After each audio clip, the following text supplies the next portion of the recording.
जय श्री हरिवंश। वृंदावन के प्रेमी संतों की श्रृंखला में एक बार फिर से आपका बहुत बहुत स्वागत है। आज हमारे साथ हैं श्री माधव शरण बाबा जी। श्री हरिवंश बाबा। श्री हरिवंश बाबा, अहेतुकी की भगवत कृपा है आपके ऊपर कि सदगुरुदेव भगवान ने ऐसी सेवा दी है आपको। उनके आप श्री अंग सेवी हैं, महाराज श्री के सानिध्य में रहते हैं, उनके संग रहते हैं 24 घंटे। कैसा अनुभव होता है आप? सबे अंग गुणहीन हूँ, ताको यतन न कोई, एक किशोरी कृपा से जो कछु होय सो होय, केवल कृपा ही कृपा, गुरु कृपा ही केवलम। बाबा, आप महाराज श्री के विशेष कृपा पात्र हैं।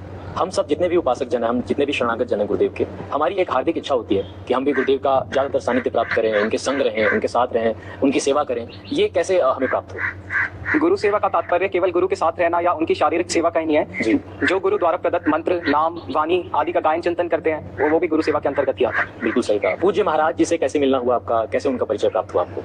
माता पिता संतों के संग के प्रभाव से पहले से ही वृंदावन आ गए थे, हम सब भी उनके साथ आ गए। उनका वृंदावन में रहता था कि संतों के दर्शन करने जाएं, तो एक बार उनको सुनने को मिला कि हिरदाम में महाराज जी का सत्संग होता है। तो सत्संग में धीरे धीरे जाने लगे, कभी कभी हम भी चले जाते थे साथ में। तो सुबह सत्संग में, शाम को वाणी पाठ में, धीरे धीरे समय बढ़ता गया। कभी कभी हमें शाम को वाणी पाठ के बाद समीपता भी मिलती थी पूज्य महाराज जी की, धीरे धीरे सानिध्य और बढ़ता गया। शाम को वाणी पाठ के बाद कभी कभी रुकते थे, तो उसमें महाराज जी ने एक दिन सहजता में पूछा कि तुम्हारा लक्ष्य क्या है? तो मैंने बताया कि मैं गुरु सेवा करना चाहता हूँ।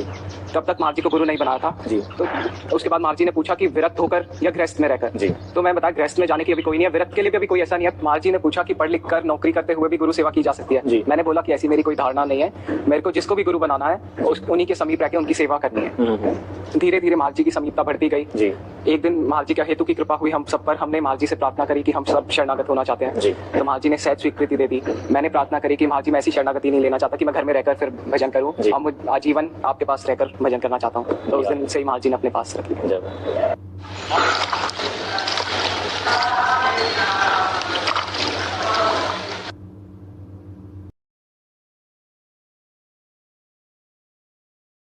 बाबा, राधा केली कुंज में हम सब उपासक जनों को पता है कि महाराज श्री की दिनचर्या 2 बजे प्रारंभ हो जाती है।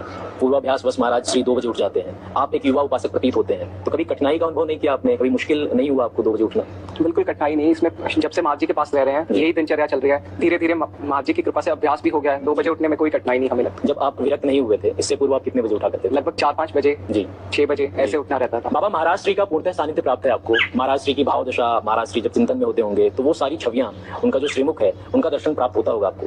महाराज श्री ने कई उपदेश दिए होंगे आपको व्यक्तिगत रूप से कि आप ऐसा करो, ऐसा चलना चाहिए। कुछ कृपा करके, मतलब अगर आप हम सब उपासक जनों के साथ साझा करें, शेयर करें, तो श्री जी की बड़ी कृपा होगी। यहाँ जो आध्यात्मिक उन्नति होती है समर्पण से होती है। तन, मन, वचन, कर्म सब पूर्ण एक क्रिया के आश्रित। धीरे धीरे जहाँ अपना अलगावपन है वही ठोकर लगती रहेगी, इष्ट गुरु की ठोकर लगती रहेगी तुम्हारे ऊपर। आंतरिक जलन, क्लेश, अशांति पैदा होती रहेगी। और जिस दिन तुम अपना अस्तित्व मिटा दोगे उस दिन अंदर प्रवेश हो जाएगा।